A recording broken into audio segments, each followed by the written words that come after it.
The voicemail is still on my phone. I don't listen to it much, but sometimes on the eve of that day I press play. You can hear my voice, smaller than I remember, practicing, saying the words out loud like I'm rehearsing a prayer. That evening I practiced a new voice, and the whole world rearranged. If you're listening and you feel that tightness in your chest right now, take a breath. This episode is for the people who carry that mixture of grief and quiet triumph on the same day every year. We're going to walk through 3 memory scenes, a toolkit of small rituals, scripts you can actually use, and a 1-week experiment to try something tiny and private. Trigger heads up.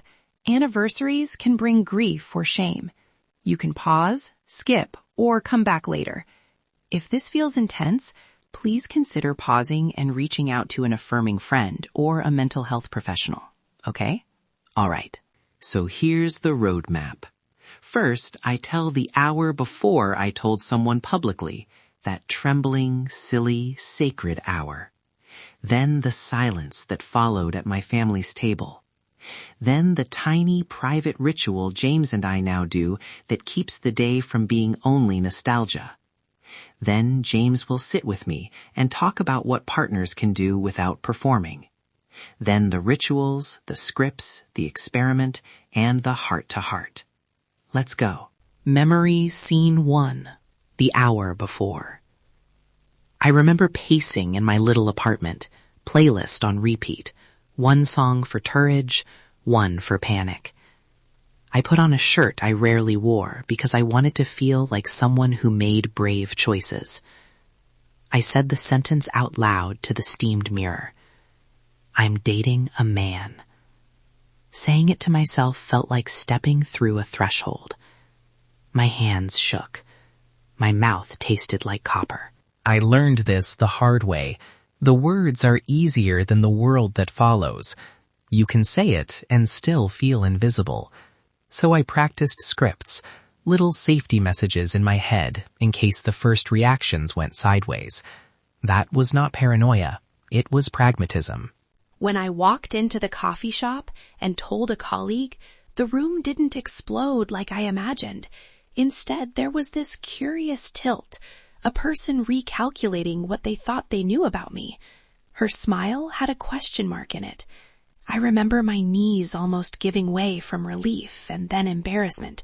Relief that it was out, embarrassment that I was suddenly visible in a different way. Memory Scene 2. The family table the week after. I was back in the house I grew up in, where laughter used to fill the kitchen, and now the air felt thicker. I said a small version, a sentence that protected others and myself. I wanted you to know I'm seeing someone. The silence that followed felt like the room folded inwards.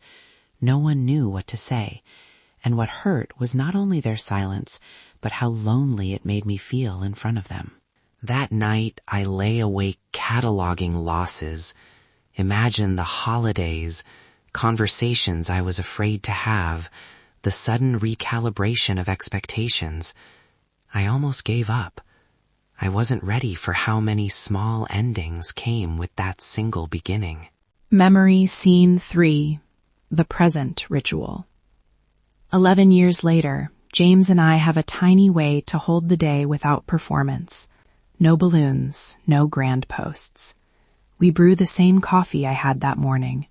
We make a small toast, not to a headline, but to survival. Sometimes we leave a note for our future selves in a shoebox. Sometimes we just press our palms together and say, we did it. Keep going. And here's the thing. Anniversaries don't have to be loud. The beautiful part is that they can be quiet and sacred and still matter. We're still learning. We're still choosing each other. And that's what matters. I remember watching him from the kitchen doorway that first year. He looked like a man carrying a cathedral. Big, visible, and afraid at the same time. I wanted to fix it, but what I learned was that fixing wasn't the answer. Holding was. Letting him lead when he needed to. Showing up when he asked. offering space when he didn't. From where I sit now, what matters is not the post or the party, it's the small, repeated acts that say you are safe and seen. You don't need performance to honor someone, you need presence. If you're a partner listening, sit beside, validate, ask what they need, then do it. Okay, ritual toolkit. This is practical, and I promise it's gentle. Each ritual is privacy first and dignity first.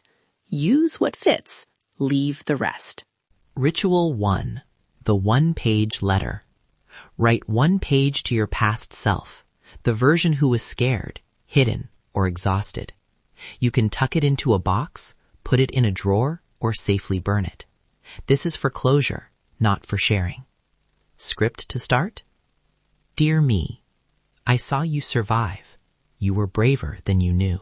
Ritual 2. The private signal. Pick a subtle symbol you can use in public that feels celebratory but safe. A single bracelet, a playlist with one exact song, a pin hidden under your collar. If you need plausible deniability, pick something ambiguous.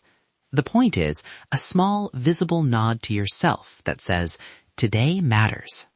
Ritual 3. The chosen family meal. Host one small dinner or send a meal to a friend who is safe with this. Keep the guest list short. Keep the words simple. A toast could be, to truth, to the people who keep us, and to the work that still matters. If inviting others feels risky, make it an email or a texted gratitude note instead. What I've learned as a partner is to keep the script short and give permission. For example, say, I'm honoring Samnang today, a small private moment for him. We'll be quiet. That lets family accept without performance, and it protects privacy. Now, safe scripts to share the day. Use these only if it's actually safe. If you have any reason to worry, immigration, housing, violence, job risk, don't share. Keep it private.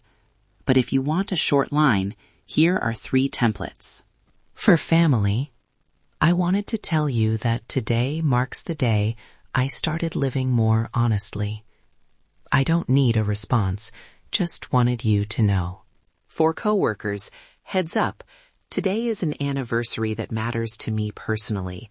I appreciate discretion. I'm sharing so I can step out for a moment later. For friends, it's my coming out anniversary.